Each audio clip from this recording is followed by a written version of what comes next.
जिसके अंदर गांधी इरा को आज हम पूरा एक इंट्रोडक्शन से समझेंगे, परिचय से समझेंगे। उसके बाद में इसकी पूरी क्लास को हम आगे कंप्लीट करेंगे। तो चलिए क्लास को स्टार्ट करते हैं। और अभी तक जिन लोगों ने YouTube channel study with Javed sir को सब्सक्राइब नहीं किया है वो सब्सक्राइब कर लें। और हमारा Telegram channel study with Javed sir, उस पर हम आपको सारे लाइव क्लास के लिंक, सारी अपडेट, स्टडी मटेरियल, नोट्स सारे कुछ अवेलेबल करा रहे हैं। मॉक टेस्ट सब कुछ वहाँ पर होता है। तो आप लोग study with Javed sir YouTube channel के साथ साथ study with Javed sir Telegram channel को भी ज्वाइन कर लीजिएगा। चलिए हम लोग स्टार्ट करते हैं गांधी युग। सबसे पहले हम गांधी जी के जीवन से ही स्टार्ट करते हैं। गांधी जी का जो जन्म था, जैसा कि आप लोगों को पता ही है, गांधी जी का जन्म 2 अक्टूबर 1869 को हुआ था। कहाँ पर हुआ था ये तो आपको पता ही है, ये पोरबंदर में हुआ था। पोरबंदर पोरबंदर में हुआ था। इनकी मम्मी का नाम, इनकी माता जी का नाम इनके पुतली भाई था, ठीक है। और इनके पिताजी का नाम क्या था? करमचंद गांधी था, करमचंद गांधी। और महात्मा गांधी जी का पूरा नाम क्या था? मोहन करमचंद गांधी, ठीक है, क्लियर। अब 1869 में इनका जन्म हुआ। 1869 के बाद इन्होंने अपनी जो इनकी विवाह था वो कस्तूरबा गांधी से हुआ था 1883 में। कब हुआ था? 1883 में। किससे हुआ था? कस्तूरबा गांधी से इनका विवाह हुआ था, कस्तूरबा गांधी से, ठीक है। कस्तूरबा गांधी से इनका क्या हुआ? विवाह हुआ।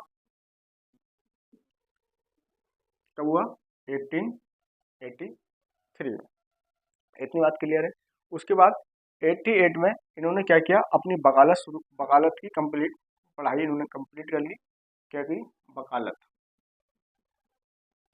वकालत की इन्होंने पढ़ाई पूरी कर ली 1883 में। 1891 में इन्होंने प्रैक्टिस शुरू करी, किसकी? राजकोट में। वकालत की जो प्रैक्टिस थी 1891 में इन्होंने शुरू करी। कहाँ पर? ये करी थी इन्होंने राजकोट में, गुजरात में राजकोट नामक एक जगह है, वहाँ पर इन्होंने 1901 में इन्होंने क्या की थी? वकालत का अभ्यास और प्रैक्टिस शुरू कर दी थी, यानी कि ये अब केस लड़ने योग्य हो गए थे। जन्म कहाँ पर हुआ था गांधी जी का? 2 अक्टूबर 1869 में पोरबंदर, गुजरात में हुआ था। इनकी मम्मी का नाम पुतली भाई था, पिताजी का नाम करमचंद गांधी था, ठीक है। और 1883 में इन्होंने कस्तूरबा गांधी जी से विवाह किया था। 1888 में इन्होंने वकालत की पढ़ाई पूरी कर ली थी, ठीक है। पढ़ाई जो है इनकी पूरी हो गई थी, कंप्लीट कह सकते हैं इसको, पूरी हो गई थी। और 1891 में इन्होंने राजकोट में अभ्यास जो है, यानी कि अपनी प्रैक्टिस जो है वो शुरू कर दी थी।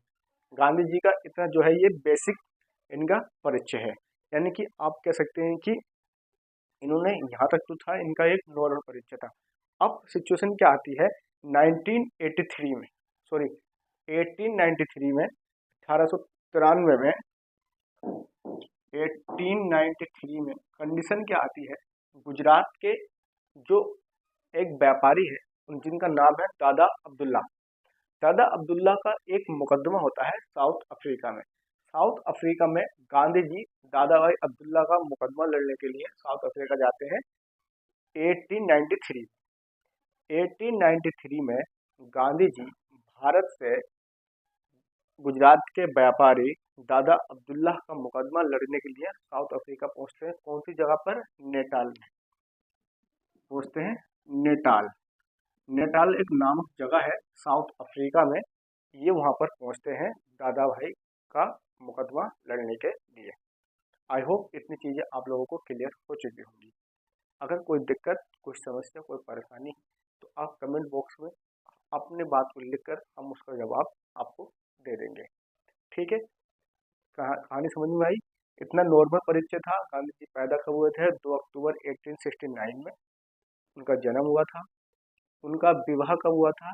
1883 में कस्तूरबा गांधी जी से उनका विवाह हुआ। 1888 में गांधी जी ने अपनी वकालत पूरी की और 1891 में उन्होंने राजकोट में अपना अभ्यास करना शुरू कर दिया। सवाल ये आता है कि साथ ही साथ इनके जो पिता थे, सॉरी, इनके जो पिता थे करमचंद गांधी, वो क्या थे, अंग्रेजी फौज में दीवान थे। ठीक है, अंग्रेजी फौज में एक फौज के अंदर एक पोस्ट था जिसका नाम था दीवान पोस्ट। तो ये उस दीवान पर कार्यरत थे, दीवान थे, और वे एक अच्छा से, मतलब आप कह सकते हैं कि इनके पिताजी ब्रिटिश गवर्नमेंट में एक सरकारी कर्मचारी थे। ठीक है, अब 1893 में दादा भाई अब्दुल्ला का जो मुकदमा है साउथ अफ्रीका में हो जाता है, क्योंकि ये एक व्यापारी है और इनका किसी भी चीज़ को लेकर हुआ होगा केस और मुकदमा हुआ, तो गांधी जी उस मुकदमे को लड़ने के लिए 1893 में नेडल नामक स्थान साउथ अफ्रीका में पहुंचते हैं। अब यहाँ पर पहुंचने के बाद इनके केस को तो निपटा ही देते हैं, मगर वहाँ पर क्या होता है, बहुत सारा अंग्रेजों के, साउथ अफ्रीका जो लोग थे उनके द्वारा बहुत बड़ा भेदभाव गांधी जी को देखने को मिलता है। यानी कि गोरे और काले का भेदभाव, गांधी जी उस भेदभाव से सामना करते हैं साउथ अफ्रीका में। गांधी जी को इस बात का दुख होता है कि भारतीय मजदूरों के साथ साउथ अफ्रीका में हो रही ये असमंजस घटनाएं और ये निंदनीय घटनाएं, ये हमारे समाज और हमारे देश के लिए उपयोगी, ये कह सकते हैं लाभदायक नहीं है। गांधी जी ने वहीं पर रुकने का फैसला लिया और अपने इस आंदोलन को आगे चलाया। 1904 में, यानी कि 1904 में गांधी जी ने नेशनल कांग्रेस की स्थापना की। लिख देता हूँ, 1904 में यानी कि 1904 में गांधी जी ने नेशनल कांग्रेस की स्थापना साउथ अफ्रीका में करी। किसके लिए? मजदूरों के उनका हक दिलाने के लिए। सब चीजें चल रही थी। इसके बाद गांधी जी अपने एक पुस्तक लिखते हैं वहाँ पे, जिसका नाम होता है इंडियन ओपनिंग नामक एक पुस्तक होती है जो गांधी जी द्वारा लिखी जाती है। सवाल पूछता है कंपटीशन एग्जाम में। आज हम अपनी क्लास जो है वो एक गांधी जी का जो इंट्रोडक्शन है उस पर ही कर रहे हैं, कि और फिर आगे को हम जो इसको डीपली पढ़ेंगे अपनी क्लासों में। गांधी जी वहाँ पे ही एक पुस्तक लिखते हैं जिसका नाम मैंने आपको जैसे बताया इंडियन ओपनिंग उसका नाम होता है, उसके लेखक होते हैं गांधी जी। कंपटीशन एग्जाम में कभी कभी पुस्तकों के बारे में सवाल पूछा जाता है कि गांधी जी ने कौन सी पुस्तक लिखी थी। ठीक है, आई होप इतना आप सभी को क्लियर हो चुका होगा।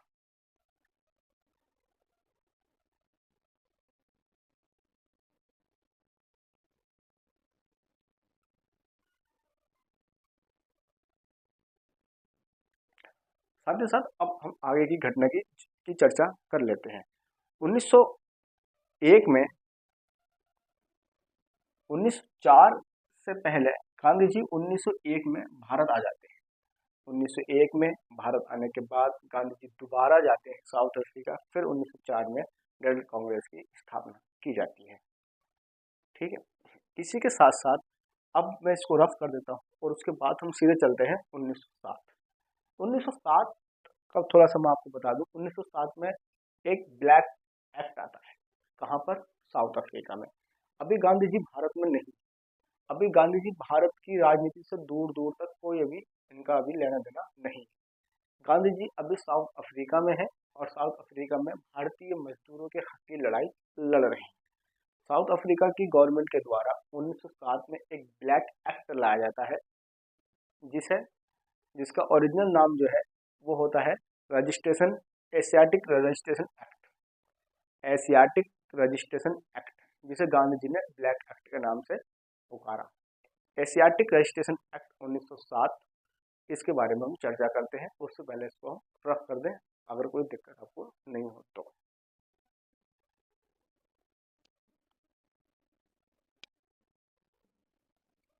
अभी तक जिन्होंने हमारा YouTube channel study with Javed sir को सब्सक्राइब नहीं किया है वो सब्सक्राइब कर लें और इसको आगे शेयर कर दें, ताकि सभी इन्फॉर्मेशन सभी स्टूडेंट तक पहुंचती रहे।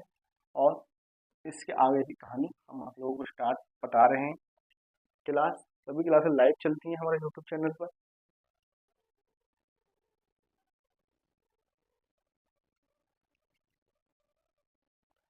एशियाटिक रजिस्ट्रेशन एक्ट, ठीक है, 1907 एशियाटिक एशियाटिक रजिस्ट्रेशन एक्ट। ठीक है, इसको गांधी जी ने ब्लैक एक्ट कहा। इसके अंदर क्या था, 1907 में एशियाटिक रजिस्ट्रेशन एक्ट आता है। इस एक्ट के द्वारा साउथ अफ्रीका की गवर्नमेंट ये कहती है जितने भी एशियाई मजदूर हैं, विशेषकर भारत के मजदूर हैं, उन लोगों को एक रजिस्ट्रेशन करना है। भारत के लोगों को रजिस्ट्रेशन करना है कहाँ पर, साउथ अफ्रीका के गवर्नमेंट के पास और एशियाटिक एक्ट में। अब इसके अंदर क्या था, एशियाटिक एक्ट में लोग मजदूर जो थे वो रजिस्ट्रेशन कराने को तैयार थे, मगर जो गवर्नमेंट के कर्मचारी थे, साउथ अफ्रीका के गवर्नमेंट के कर्मचारी थे, वो लोग इसमें रजिस्ट्रेशन नहीं करते थे। वो लोग उसके बदले उनसे पैसा लेते थे या उनको परेशान करते थे। इन सब चीजों से लेकर और रात को निकलना उनका मुश्किल हो चुका था। रात को 9 बजे के बाद वो लोग रोडों पर नहीं निकलते थे। भारतीय मजदूर रोडों पर नहीं निकलते थे। काले गोरे का फर्क था। इतना ज्यादा भेदभाव था कि काले अलग चलते थे, गोरे अलग चलते थे। एक चीज का खुद गांधी जी ने एक हादसा गांधी जी के साथ भी हुआ था कि गांधी जी को ट्रेन से बाहर कर दिया गया था काले गोरे के भेदभाव के तहत। इसी चीज को इस एक्ट के अंदर कहा गया था और इसको तभी ब्लैक एक्ट उन्होंने कहा। गांधी जी ने सत्याग्रह और आंदोलन किया कहाँ पर, साउथ अफ्रीका में, और इस एक्ट को उन्होंने क्या करवाया, समाप्त करवाया। समाप्त करवाया, वापस लेना उसको पड़ा था, साउथ अफ्रीका की गवर्नमेंट को उसको वापस लेना पड़ा था। अब यहाँ पर गांधी जी के जो गुरु थे, कोई बताएगा मुझे गांधी जी के गुरु का नाम, गांधी जी के गुरु का नाम बताइए, गांधी जी के गुरु का नाम बताइए कमेंट बॉक्स में फटाफट। गांधी जी के गुरु का नाम, गांधी जी के गुरु का नाम क्या था, गोपाल कृष्ण, गोपाल कृष्ण गोखले, गोपाल कृष्ण गोखले गांधी जी के गुरु का नाम था। मैं लिख देता हूँ, गोपाल कृष्ण गोखले। ये कौन थे, ये गांधी जी के गुरु थे।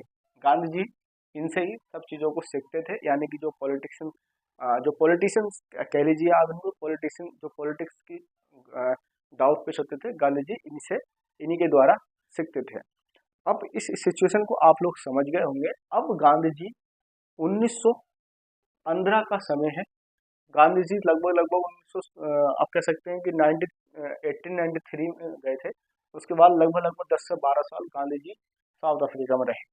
अब साउथ अफ्रीका में गांधी जी ने जो काम किए, उन कामों के तहत गांधी जी जो है लगभग लगभग एक फेमस चेहरा बन चुके थे।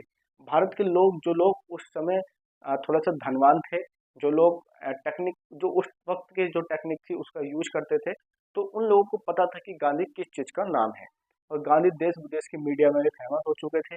अब गांधी जी भारत आने की उनकी तैयारी है। 1915 को गांधी जी भारत आएंगे। आप लोगों ने ये कर लिया हो तो मैं इसको रफ कर देता हूँ।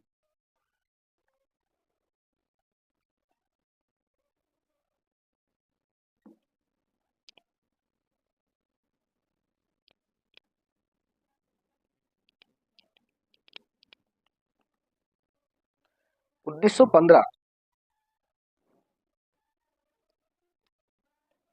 1915 को गांधी जी गांधी जी भारत आते हैं, भारत आते हैं, और इनके साथ इनके साथ इनके सचिव इनके सचिव इनके सचिव कौन थे, महादेव देसाई, महादेव देसाई। सवाल आता है यहाँ से भी, ठीक है, महादेव देसाई। और एक अमेरिकन एक अमेरिकन पत्रकार जिनका नाम मिलर था, पत्रकार मिलर। ये सब भारत आए कब, 1915। 1915 में जब ये भारत आए, गांधी जी ने सबसे पहले 1915 में साबरमती आश्रम का क्या किया, सामर साबरमती आश्रम की क्या की इन्होंने स्थापना की। ठीक है। अब गांधी जी भारत की पॉलिटिक्स में एंट्री करते हैं 1916। 1916 में कांग्रेस के कांग्रेस के अध्यक्ष कांग्रेस के अध्यक्ष कौन थे, मजमूनदार। मजमूनदार, ये कौन थे, कांग्रेस के अध्यक्ष थे, ये जा है, हाँ, ये कौन थे? कांग्रेस के अध्यक्ष थे। और लखनऊ में अधिवेशन होता है कांग्रेस का 1916 में। 1916 में लखनऊ अधिवेशन में गांधी जी शामिल होते हैं। 1916 में लखनऊ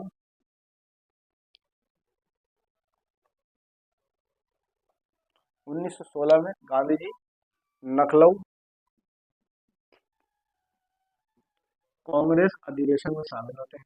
कांग्रेस अधिवेशन में शामिल होते हैं, मगर वो यहाँ पर किसी भी प्रकार की कोई एक्टिविटी नहीं करते हैं।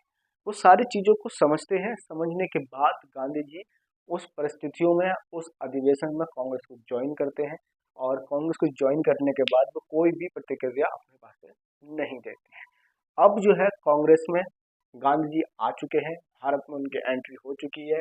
भारत में कांग्रेस को काफ़ी लंबा समय हो चुका है, और 1915 से 1916 के बीच में गांधी जी लगभग लगभग पूरे भारत का एक यात्रा करते हैं, भारत के लोगों से जुड़ते हैं, भारत को समझने की कोशिश करते हैं, यहाँ की समस्याओं को समझते हैं, जमीनी समस्याओं को समझने की कोशिश करते हैं, किसानों से मिलते हैं, मजदूरों से मिलते हैं, गरीबों से मिलते हैं, और लगभग लगभग वो एक पूरे देश का एक यात्रा कर लेते हैं। और अब वो पॉलिटिक्स यहाँ से थोड़ा सा अब अपना जलवा दिखाना चालू करते हैं। मैं ये कहता हूँ, जो लोग गांधी जी को गलत कहते हैं, गांधी जी को उल्टा सीधा बोलते हैं, मैं कहता हूँ, मेरा अपना पर्सनल ओपिनियन है कि गांधी जी को एक बार आप लोग पढ़ लें। एक बार आप लोग गांधी जी को अच्छे से पढ़ लें, एक अच्छे से उनके बारे में स्टडी कर लें। उसके बाद आई होप आप लोग उनको बुरा नहीं कहोगे। बुरा तो खैर किसी को भी नहीं कहना चाहिए, चाहे वो अच्छा व्यक्ति हो या गलत व्यक्ति हो। बुरा किसी को नहीं कहना चाहिए, सब अपने अपनी जगह अच्छे होते हैं। तो चलिए हम अपने टॉपिक की तरफ लौटते हैं। हम सिर्फ इस क्लास में उतना ही गांधी जी को पढ़ रहे हैं जितना हमें एग्जाम में पूछा जाता है। हम फालतू की चीज़ नहीं पढ़ेंगे। गांधी जी को अगर पढ़ने की बात आ गई तो गांधी जी को 10वीं किताबें लिखी जा सकती हैं, मगर हमें उससे कोई मतलब नहीं है। हमें सिर्फ उतना पढ़ना है जितना हमें अपना एग्जाम में काम में आ सके। तो चलिए 1917 में पहुंचते हैं, 1917 में पहुंचते हैं। सबसे पहले गांधी जी कहाँ जाएंगे? चंपारण। 1917 में चंपारण गांधी जी पहुंचेंगे। इसको आपने कर लिया हो तो मैं इसको रफ कर देता हूँ, या आप इसका स्क्रीनशॉट ले लीजिए।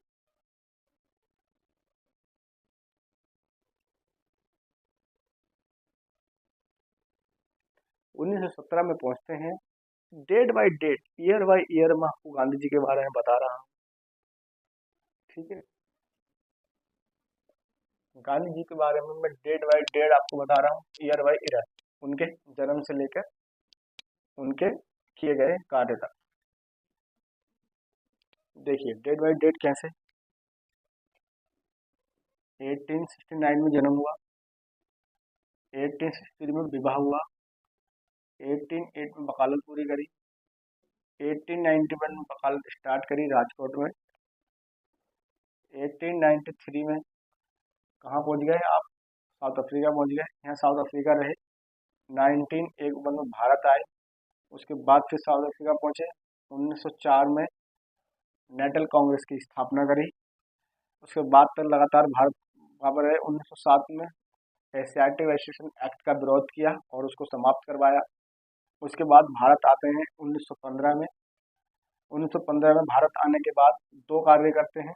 पहला कार्य, वो साबरमती आश्रम की स्थापना करते हैं। दूसरा, वो पूरे देश के भ्रमण करते हैं 1916 तक। 1916 में कांग्रेस अधिवेशन होता है लखनऊ में, जिसके अध्यक्ष होते हैं मजमूदार, उसको ज्वाइन करते हैं। 1617 में वो चंपारण बिहार देखेंगे। 1718 में वो कहाँ जाएंगे? आप इसका मुझे बताइए कहाँ जाएंगे जब तक मैं 1917 चंपारण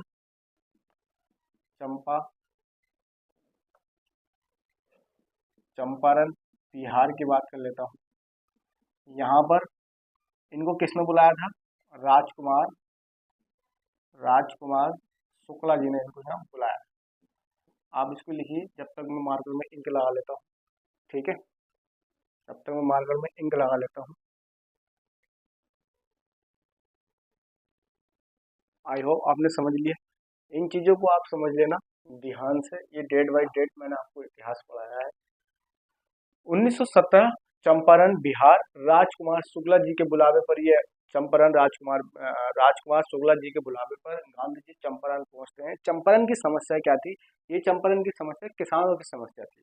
यहाँ पर क्या हुआ था कि किसान अंग्रेजों से परेशान थे। अंग्रेज उनसे जबरदस्ती बल के प्रयोग कर उनसे नील की खेती करवाया करते थे। नील की खेती 1/20 पर होती थी, यानी कि 3 कठिया जमीन पर किसान को नील की खेती करना अनिवार्य थी। ये क्या था? अंग्रेजों द्वारा किया गया कानून था, जिससे भारतीय मजदूर, भारतीय किसान परेशान हो चुके थे और वो इस खेती को करना पसंद नहीं करते थे, क्योंकि उसको करने से उनको नुकसान होता था और अंग्रेजों को फायदा होता था। इसी कारण 1917 में गांधी जी राजकुमार शुक्ला के बुलावे पर अपने 2 साथियों राजेंद्र प्रसाद और अनुग्रह नारायण सिन्हा के साथ, साथ में और भी 10-12 लोग होते हैं, ये लोग चंपारण पहुंच जाते हैं। और चंपारण में जैसे ही ये खबर अंग्रेजों को पता चलती है, यानी कि जो उनका अंग्रेजी प्रशासनिक अधिकारी था उसको ये खबर पता चलती है, वो तुरंत ऑर्डर करता है कि गांधी जी को बाहर किया जाए चंपारण से। मगर गांधी जी चंपारण से बाहर नहीं जाते हैं और वो किसी भी परिस्थिति से निपटने के लिए तैयार होते हैं। इसी के तहत दोनों के बीच में तनातनी होती है और एक मीटिंग बुलाई जाती है। अंग्रेजी प्रशासनिक अधिकारियों और गांधी जी के बीच में एक मीटिंग होती है, यानी कि एक समझौता होता है। और वो समझौता इस बात पर होता है कि जो कानून था 20/3 का, यानी कि 3 कठिया भूमि पर जो कृषि, नील की कृषि करने का जो कानून था, उसको गांधी जी रद्द करवा देते हैं और उस कानून को समाप्त करवा देते हैं। ये गांधी जी की सबसे पहली जीत थी अंग्रेजों के द्वारा। 1917 में गांधी जी को सबसे बड़ी जीत मिली और सबसे पहली जीत मिली थी, जिससे गांधी जी और भारतीयों का जोश ऊपर था, हाई था। वो अब कुछ भी, कैसी भी परिस्थितियों से निपटने के लिए तैयार थे। ठीक है, नेक्स्ट आते हैं हम अपने 1718 में। 1718 में क्या हुआ था? 1718 में गुजरात के अंदर, गुजरात में 1718 में गुजरात में अहमदाबाद, कहाँ पर? अहमदाबाद। अहमदाबाद अहमदाबाद में क्या था? ये मील मजदूरों का हड़ताल थी। मील मजदूरों की हड़ताल यहाँ पर थी। इसको गांधी जी ने समझा। ये एक उनका नेक्स्ट चैलेंज था, जो 1917 में चंपारण बिहार में हुआ था। उसके बाद अहमदाबाद मील मजदूरों की भी, यहाँ पर मील मजदूरों ने हड़ताल कर रखी थी। मील मालिक परेशान थे और मजदूर भी परेशान थे। मजदूरों ने समझौता किया, गांधी जी को बुलाया, गांधी जी से बताया कि मील मजदूर जो है वो 35% बोनस चाहते हैं अपने कार्य में। मगर मील मजदूर इसको मानने को तैयार नहीं थे, क्योंकि मैक्सिमम मील मजदूर जो थे वो कौन थे? अंग्रेजों थे, या अंग्रेजों के द्वारा पैसा लगाए हुए थे, मगर थे भारतीय। ठीक है, यहाँ पर गांधी जी आते हैं, गांधी जी के साथ में और लोग भी होते हैं। यहाँ पर गांधी जी मील मजदूरों के बोनस ना मिलने पर गांधी जी, इस मामले को देखने के लिए गांधी जी को बुलाया जाता है। देखिए, मील मजदूरों के द्वारा जो हड़ताल की गई थी वो इसलिए की गई थी क्योंकि मील मजदूरों को मील मालिकों के द्वारा कोई बोनस नहीं दिया जा रहा था। तब मील मालिकों के द्वारा बोनस न मिलने पर मील मजदूरों ने 35% बोनस की मांग करी थी, जिस पर गांधी जी को बुलाया गया। गांधी जी ने मील मालिकों से बात की और मील मालिक 20% बोनस पर राजी हुए। किस पर राजी हुए? 20% बोनस देने पर राजी हुए। मगर गांधी जी ने इसको स्वीकार नहीं किया और वो भूख हड़ताल पर बैठ गए। भूख हड़ताल पर बैठने के बाद गांधी जी और मील मजदूरों में भूख हड़ताल पर जब बैठे तो मील मजदूरों के अंदर एक नया जोश, नया उत्साह, नया उमंग पैदा हो गई। इसी के कारण मील मालिकों को झुकना पड़ा और 35% बोनस पर वो राजी हुए। इसके तहत 1918 की ये दूसरी सबसे बड़ी उनकी उपलब्धि थी। गांधी जी लगातार बैक टू बैक 2 अपने आंदोलन को सफल बना चुके थे और 2 आंदोलन को जीतने के बाद उनके अंदर भी एक उत्साह था, भारतीय पब्लिक में भी उत्साह था और वो एक अच्छा खासा अपना आप जो होल्ड है वो अंग्रेजों में बना चुके थे। उसी के तहत उसी टाइम अहमदाबाद के कुछ ही पास 1818 में ही अहमदाबाद के कुछ ही पास खेड़ा में क्या होता है, 1918 में खेड़ा में, ठीक, यहाँ 1918 में दो घटनाएं हुई, ठीक है, एक मिल मजदूर की घटना हुई और एक खेड़े वाली घटना हुई। खेड़ा खेड़ा में क्या कहानी थी, ये अहमदाबाद से कुछ ही पास में था। इसमें क्या था, यहाँ पर किसानों की जो भूमि थी, भूमि पर जो खेती थी, वो 75% खेती जो है वो खराब हो चुकी थी, खराब खेती हो चुकी थी। अब अंग्रेजों के द्वारा एक नियम बनाया गया था कि अगर किसी भी किसान की जो जमीन है उस पर जो खेती है वो अगर 50% से अधिक खेती खराब हो जाएगी तो उस पर कोई भी टैक्स नहीं लिया जाएगा, यानी कोई भी लगान उस पर नहीं लिया जाएगा। ये क्या था, एक नियम था जो अंग्रेजों के द्वारा बनाया गया था। मगर अंग्रेजों के द्वारा बनाए गए नियम पर अंग्रेजी ही काम उस पर कायम नहीं थे, वो मुंह कर रहे थे। यहाँ पर खेड़ा में 1918 में अहमदाबाद के पास एक स्थान है खेड़ा, वहां पर किसानों की 75% 75% खेती खराब हो चुकी थी। खेती खराब होने के बाद भी उन्होंने 23% लगान अधिक वसूला। किन्होंने, अंग्रेजों ने 23% टैक्स और बढ़ा दिया। एक तो खेती खराब 75%, यानी कि आपने नियम बनाया कि 50% खेती खराब होगी तो टैक्स खत्म कर दिया जाएगा, और यहाँ पर 75% खेती खराब है, उसके बावजूद भी आप 23% टैक्स बढ़ा दे रहे हो। इसी चीज को, घटना को देखते हुए सभी किसानों ने गांधी जी को बुलाया। गांधी जी वहां गए, आंदोलन हुआ, सत्याग्रह हुआ, भूख हड़तालें हुई। उसके बाद में यहाँ पर इस कानून को भी गांधी जी ने रद्द करवा दिया और गांधी जी की ये तीसरी उपलब्धि हो गई थी। ठीक है, गांधी जी यहाँ बैक टू बैक अपनी अपनी स्थिति को आगे बढ़ते चले जा रहे हैं। अब हम अपनी नेक्स्ट वीडियो में पढ़ेंगे 1919 का कौन सा act, Rowlatt act. Rowlatt act पढ़ेंगे 1919, सही है। ये चीज ध्यान रखना, मैं डेट बाय डेट आपको पूरा का पूरा पढ़ा रहा हूँ। 1919 में क्या होगा, यहाँ पर रोलेट एक्ट आएगा, रोलेट एक्ट, ठीक है। 1920 में क्या होगा, असहयोग आंदोलन होगा। उस तरीके से पूरी कहानी हम पढ़ेंगे। हमारी वीडियो को अभी तक जिन्होंने सब्सक्राइब नहीं किया है, चैनल को सब्सक्राइब कर लें और Telegram channel study with Javed sir को ज्वाइन कर लें। Thank you everyone.